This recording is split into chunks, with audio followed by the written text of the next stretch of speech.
Sir Viren जी हमारे state head कार्यक्रम में आ गए। वीरेन जी, आप बताइए ट्रंप चाहते क्या हैं, आपकी समझ क्या कहती है?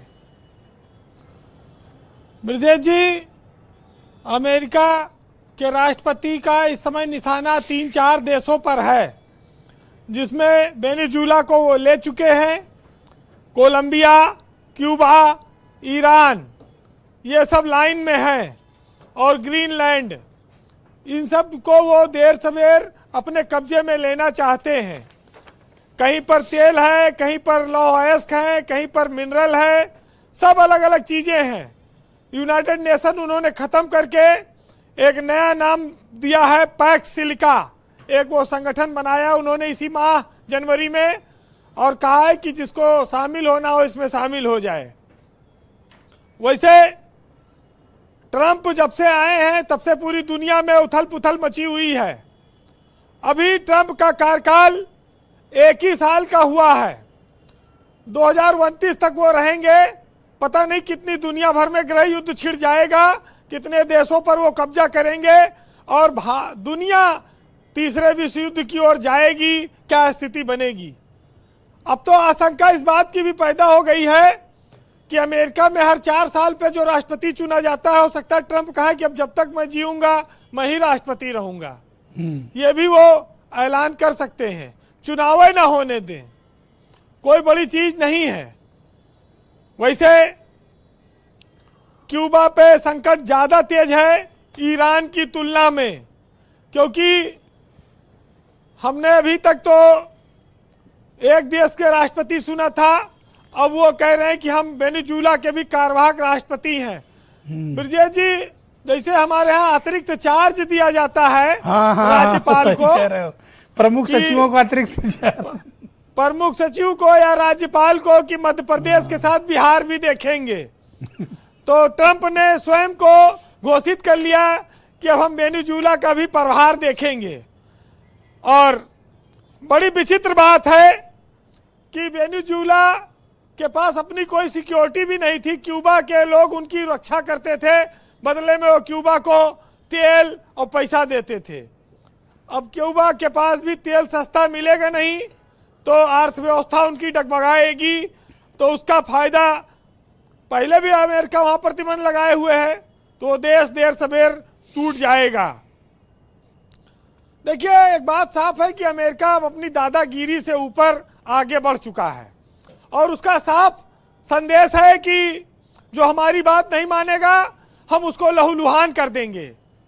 और पूरी दुनिया में कहा जाए तो हमारे यहाँ कहा जाता है, जिसकी लाठी उसकी भैंस वाली कहावत ट्रंप चरितार्थ कर रहे हैं।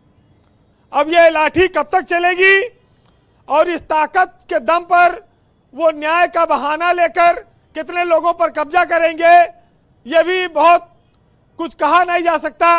बड़ी असमंजस स्थिति बन रही है पूरी दुनिया की। लेकिन अब करे क्या करे, किसके हाथ में है क्या? समस्या इस बात की है, भारत के अकेले अपना सर फोड़ ले जाके, भाई अभी तो रसिया है, चाइना है, ये सब ज्यादा ताकतवर है, पहले ये निपटे। उनकी लड़ाई तो मेन इसी से है। भाई ट्रंप जो कर रहे हैं, जैसे अपने यहाँ प्रधान जी होते थे, तो स्कूल पे आपको मैंने बताया, लिखा रहता था कि विद्या धनम सर्वधनम प्रधानम, यानी कि विद्या के लिए जितना भी धन आया है सब धन प्रधान का धन है। वैसे ट्रंप का हाल है कि दुनिया में जितना तेल है, अयस्क है, सब हमारा है। विद्या धनम प्रधानम, विद्या धनम सर्वधनम प्रधानम, कि विद्या के लिए गांव में जितना धन आया है सब हमारा है, प्रधान जी का है। तो प्रधान इस समय ट्रंप बने हुए हैं, और वो सारे धन के, भाई जो देखिए कितने आराम से सहज भाषा में डिप्लोमेसी के मायने समझा दिए। ये होता है एक जर्नलिस्ट की क्वालिटी। देखिए, न खाता न बही, जब यूएन कुछ नहीं रह गया, तमाम G20 कुछ नहीं रह गया, सार्क कुछ नहीं रह गया, कुछ नहीं रह गया, तो जो ट्रंप का है वही सही, यही चल रहा है। अरे वो कब्जा किए तो ले रहे हैं, कह रहे हैं ग्रीन फील्ड हमारा है। देखिए, ब्रिक्स खत्म हो गया, नाटो खत्म हो गया, यूएन खत्म हो गया, और 2020 जैसे संगठन खत्म हो गए, तो वो तो बात सही है कि भाई जिसके पास ताकत है उसके दम पर वो सब चीजों को रौंदते जा रहे हैं। न कोई आर्थिक नीति है, न किसी देश के लोगों की मरने वालों की चीख उन्हें सुनाई दे रही है, न भूख दिखाई पड़ रही है। बड़ी विचित्र स्थिति होते जा रही। क्या अमेरिका एक प्राइवेट लिमिटेड कंपनी है जिसके सीईओ या चेयरमैन बने हुए हैं ट्रंप? अब वो कह रहे हैं खाली देखिए- प्लाट हमारा है, ग्रीनलैंड हमारा है। देखिए, अकड़ और अभिमान ये एक मानसिक बीमारी है जिसका इलाज अगर जनता नहीं कर पा रही है तो वक्त करेगी, प्रकृति करेगी। इस पर लोगों को इंतजार करना पड़ेगा, क्योंकि जो लोग लोगों के मुंह में रोटी छीन रहे हैं, उनके जीवन से खिलवाड़ कर रहे हैं, ये अहंकार उनको भी ले डूबेगा। लेकिन समस्या इस बात की है कि जो अहंकारी आदमी होता है उसको अपनी गलती दिखाई नहीं पड़ती है जी, उसको समझ देर में आती है, तब तक दुनिया का बड़ा नुकसान हो जाता है। अल्लामा इकबाल ने कहा था कि जो बड़े बड़े राजनयिक होते हैं, ताकतवर लोग होते हैं, राष्ट्राध्यक्ष होते हैं, राजा एक गलती कर देता है, जनता को सजा सदियों तक भोगनी पड़ती है। कि लम्हों की खता से सदियों तक सजा पाते हैं लोग। लेकिन जी वीरेंद्र जी, आज इस बात को सुनिएगा और भारत की सहिष्णुता को मानिएगा, जो इस बात का जो अहंकार नहीं करती, जो सबके ऊपर सब भारत की कूटनीति कहिए, भारत की सरलता कहिए कि हम जियो और जीने दो के सिद्धांत वाले लोग हैं। तो इस मामले में भारत सरकार की तारीफ होनी चाहिए।